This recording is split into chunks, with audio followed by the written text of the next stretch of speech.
Hi, this is Sarah Khan. Install Hum TV app for amazing content.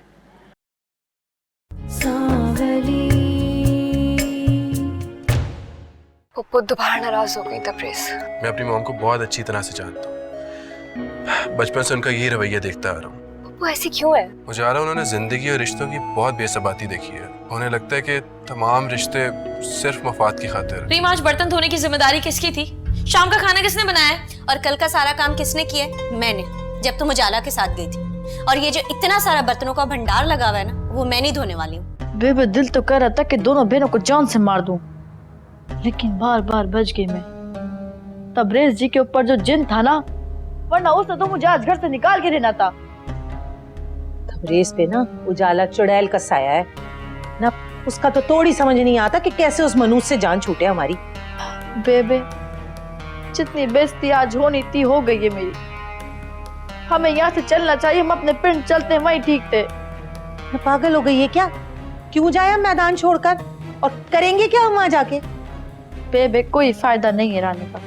वो उजाला तब्रेज़ जी के दिल और दिमाग दोनों जगह पे चढ़ी हुई है। मेरा क्या काम है यहाँ पे? मैं क्या कर रही हूँ यहाँ पे? हमें चलना चाहिए यहाँ से अब। मेरी बात सुन, एक बार तेरे बच्चा हो जाएगा ना, तो तू देखी सारा जायदाद तेरे नाम होगी। वाह बेबे, जब तक वो बड़ा होगा, जवान होगा, मैं बुढ़ी हो चुकी होंगी। मैं नाम ना ले यहाँ से जाने का, डंके की चोट पे रह। मैं हूं ना तेरे साथ। बेबे मुझे तेरा नहीं, अपने बंदे का साथ चाहिए, जो मुझे कभी नहीं मिल सकता। एक परेशान ना हो तू, ना दिल छोटा ना कर तू अपना। मैं तेरे लिए कुछ लेकर आती हूँ खाने को, वरना तेरी तबीयत खराब हो जाएगी। चल परेशान ना हो।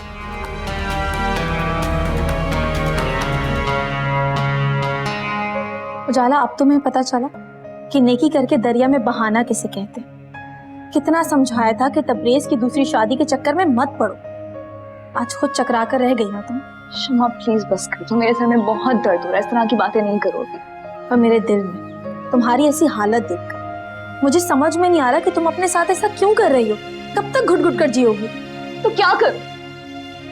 कैसे कैसे मैं छुटकारा दिलवाऊं खुद को इन उलझनों से, मुझे नहीं समझ में आता है। उजाला, तुम तब्रेज़ भाई से कहो कि वो तुम्हें तुम्हारा नया बिजनेस स्टार्ट करवा के दे। बिजनेस? हाँ बिजनेस। तुम भी तो बुटीक का बिजनेस स्टार्ट करने वाली थी ना, तो तुम तब्रेज़ भाई से कहो कि वो तुम्हें स्टार्ट करवा कर दे। शमा, मगर उजाला इंडिपेंडेंट बनना सीखो और खुद के लिए जियो। कब तक तुम इस घर में पड़ी रहोगी?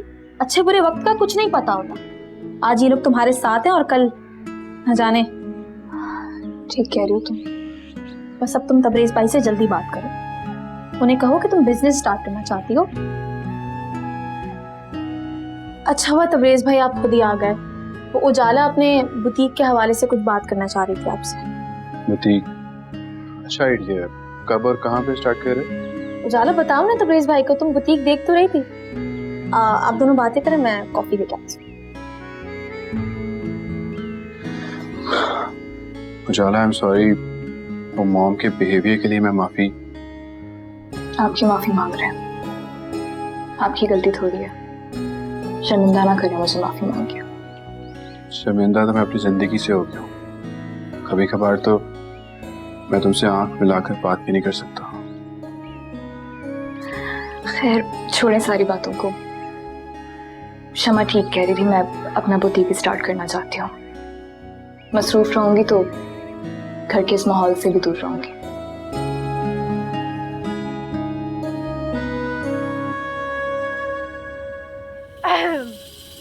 वैसे सलाम है लोगों की डिटाई को, खाते पीते भी यहीं पे, रहने भी यहीं पे आते हैं और नमक हरामी भी करते हैं। नमक का तो पता नहीं, तुम्हें किस बात की मिर्चें लग रही हैं? तुम्हारी दाल जो नहीं गली इसलिए? ऐसी कोई बात नहीं शम्मा बाजी, असल में ना दाल तुम जैसे गरीब लोग खाते हैं ना। मुझे दाल बनानी आती ना ही मैं खाती, साफ सी बात है। 4 दिन तुम जैसी गवार लड़की को आए हुए यहाँ पर हुए नहीं है और तेवर तुम्हारे इंग्लिश मैम जैसे हो गए। दाल बनाना ही भूल गई हो। ज्यादा बकवास करने की जरूरत नहीं है। वैसे मैंने एक बात देखी है, तुम्हारी और तुम्हारी जो काली सी बहन, उसकी जबान बड़ी काली है। ना तो हमारी जबान काली है और ना ही हमारे दिल। बहरहाल तुम्हारा नहीं पता कि क्या क्या काला है। तुम ना अपनी औकात से बाहर निकल रही हो, समझ आई? मैं तुम्हारा लिहाज करूंगी, तुम यहाँ की मेहमान हो। लिहाज तुम अपने शौहर का नहीं करती तो मेरा क्या करोगी? समझ सकती हूँ मैं, जाहिलाना तरीके से तुम्हारी तरबियत जो हुई है। अच्छा तुमने क्या ओलमा का कोर्स फोर्स किया है? हाँ? मेरी कॉफी ना ठंडी हो रही है। ओ, कॉफी का वर्ड तो तुम्हें समझ में आता नहीं होगा। मेरी काफी ठंडी हो रही है और मेरा दिमाग गर्म। तो जिस दिन फुर्सत हुई ना, उस दिन मैं तुम्हारा दिमाग बहुत अच्छे से सेट करूंगी।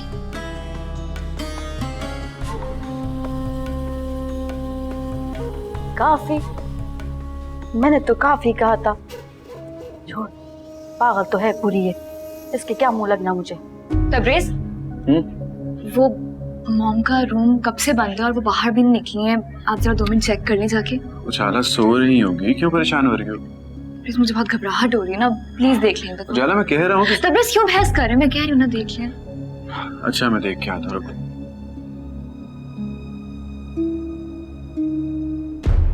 तुम सुबह से उजाला की तरफ गई हुई, रीम बेचारी अकेली काम कर करके थक जाती है। जानती हूँ ताई, इसलिए मैंने रीम से कहा है कि कल घर का सारा काम मैं खुद करूंगी। और रही बात बच्चों की, तो रूमी तो कल चले ही जाएगा उजाला के पास। पीछे बचा मुन्ना, तो उसे वो संभाल लेती है। अब तुम क्यों मुझे इतना घूर रहे हो, जैसे कि मैं बिल्कुल ही हडराम हूँ? घूर नहीं रहा हूँ, बस खुदा के लिए तुम बहस करना बंद कर दो और एक काम करो, तुम भी चलो मेरे और रीम के साथ डिनर पे। खुश?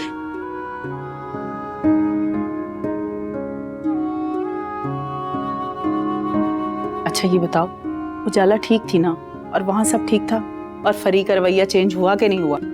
बस क्या बताऊं आपको ताई, फूफा और जूबी दोनों ने जीना हराम करके रखा था उजाला का। मुझे पता था, ये फरी जो है ना, कभी चैन से नहीं बैठने देगी उजाला को। क्या कर सकते हैं अब? उजाला, मॉम बेहोश अपने रूम में। What? अच्छा तबरेज, आप परेशान नहीं हो? आप एक काम करें, डॉक्टर को बुला कर लाएं, मैं मॉम के पास जाती हूँ। अच्छा ठीक है, मॉम के पास जाओ, मैं डॉक्टर को बुलाती हूँ।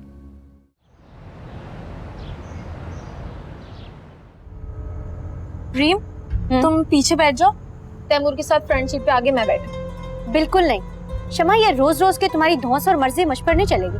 आज सुबह ही तुम गई थी ना तैमूर के साथ, और अकेली ही बैठी थी। अब मैं आगे बैठूंगी। अगर आगे मैं नहीं बैठी तो फिर मैं किसी को भी बैठने नहीं दूंगी। शमा, तुम इतनी जिद क्यों करती हो? हर वक्त तुम मेरी रियायत का नाजायज फायदा उठाती हो। बस कर दो, तंग आ गया तुम लोगों की तू मैं में से। कोई आगे नहीं बैठेगा, तुम दोनों पीछे बैठो।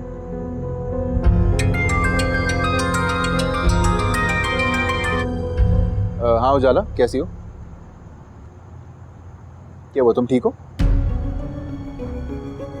ओह, क्या हुआ पप्पू को? अच्छा ठीक है। नहीं हम बस बाहर जा रहे थे, लेकिन अब तुम्हारी तरफ आ रहे हैं।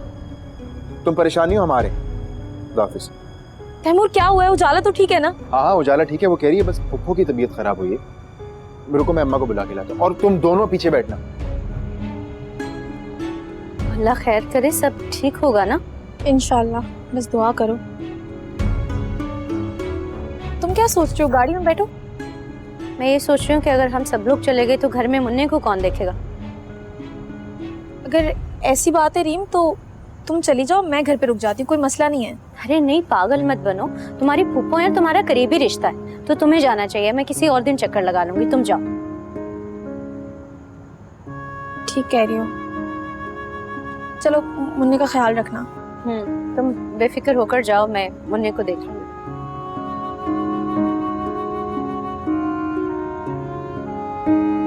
तबरेज, क्या हुआ है? डॉक्टर ने क्या कहा है?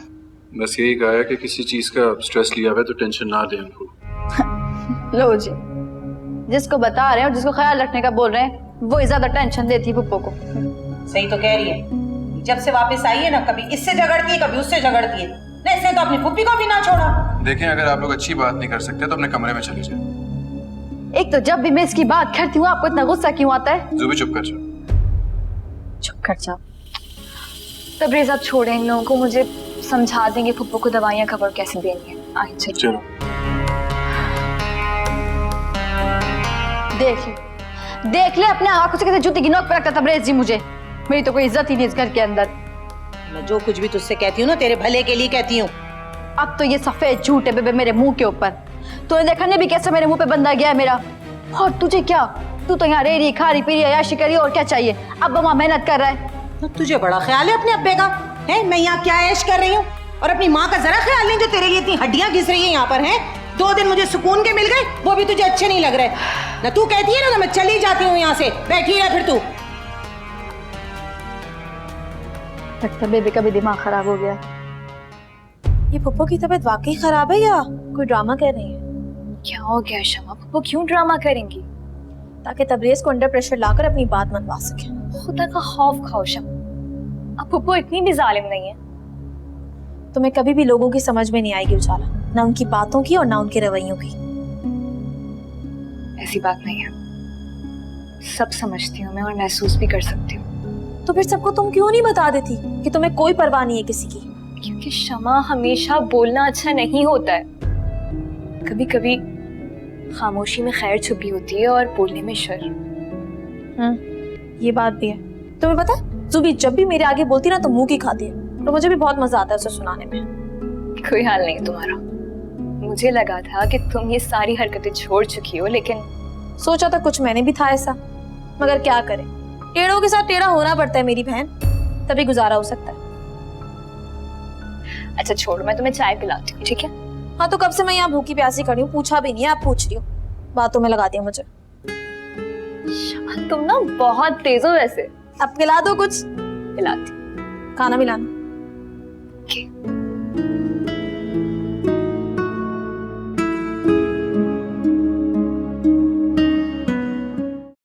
वो आप मुझे बताइए ना, क्या परेशानी है ऐसी आपको?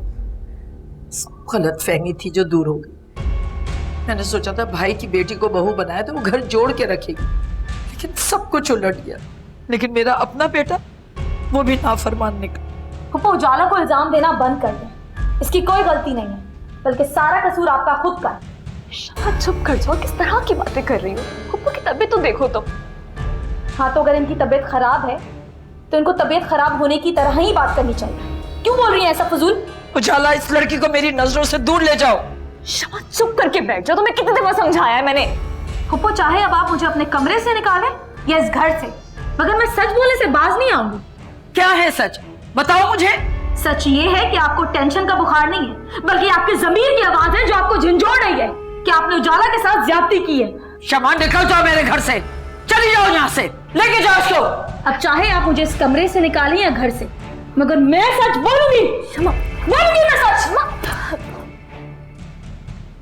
खबरदार जो आइंदा कदम रखा है इस घर के अंदर। पप्पू, मैं समझाती हूँ।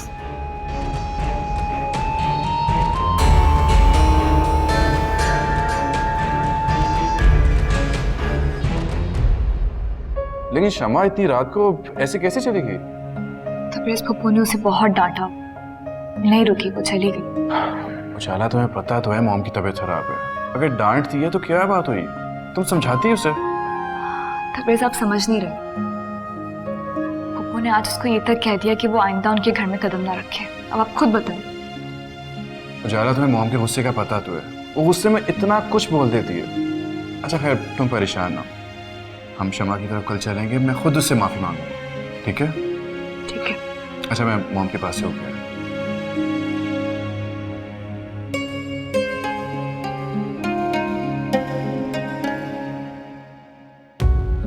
मैं उजाला को खुद अपनी मर्जी से यहाँ पे लेके आया, और ये घर इसका है, कोई भी यहाँ इसको आने जाने से रोक नहीं सकता।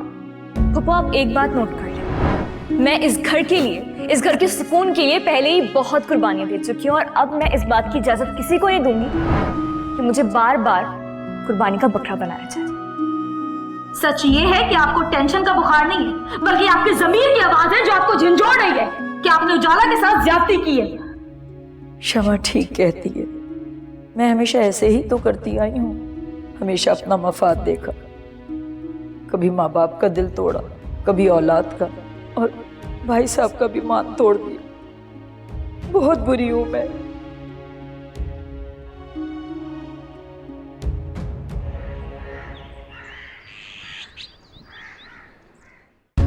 देखा तमु, मैं कहा करती थी ना कि फुप्पो इंतहाई खुदगर्ज और मतलबी औरत है, मगर कोई मेरी बात पर यकीन ही नहीं करता था। हाँ, अफसोस तो मुझे भी बहुत हुआ उनकी बातें सुनकर, लेकिन मैं हमेशा इसलिए चुप रहा क्योंकि उजाला के ससुराल का मामला। उजाला भी तो कुछ नहीं कहती है, चक्की में आटे की तरह पिसकर ही रह गई है वो तो। लेकिन चलो, एटलीस्ट अच्छी बात यह है कि तबरेज़ उसका शौहर उसके साथ है। तैमूर, बस इसी बात की तो तसल्ली है मुझे, वरना अब मुझे किसी पर उम्मीद नहीं रही है। और तैमूर, तुम देख लेना, वो बहुत पछताएंगी अपने फैसले पर। ये ज़ुबी बहुत चालाक लड़की है, बेचकर खा जाएगी इनका सुकून, इनकी दौलत, इनका घर, सब कुछ। और जो दूसरों के साथ बुरा करता है उसका खुद का भी कभी भला नहीं होता। ये मेरा खुद का तजुर्बा है। तबरेज़, हाँ तबरेज़, मैं बस निकल ही रहा हूँ। क्या हुआ है? सब ठीक तो है? कुछ तो बताओ ना, क्या हुआ है? पप्पू का इंतकाल हो गया? तबरेज़ तुम रोनी, मैं आ रहा हूँ, अभी आ रहा हूँ। तैमूर, मैं भी चलती हूँ।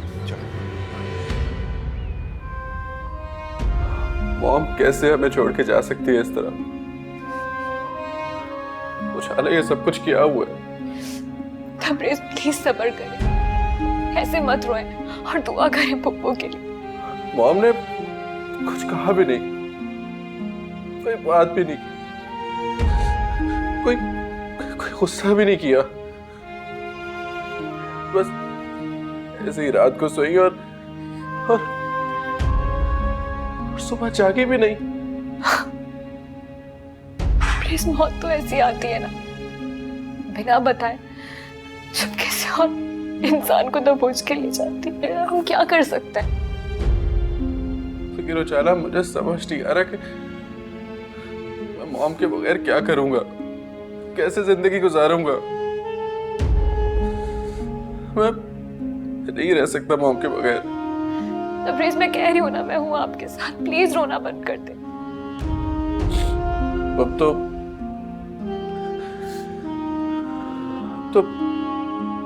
बस तुम ही रह गई हो उजाला।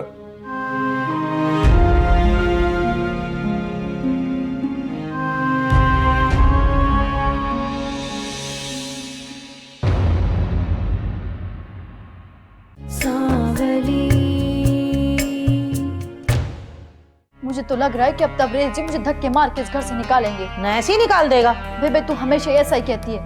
जब तबरेज़ जी मुझे धक्के दे के निकालते ना, तो तेरी तो आवाज ही बंद हो जाती, कुछ नहीं करती तू फिर। वो खाना वाना नहीं खाएंगे। क्यों नहीं खाएंगे? वो इसलिए कि उन्होंने मुझसे बहुत सारी बातें की ना, तो उनका पेट भर गया है, खाने की गुंजाइश नहीं है।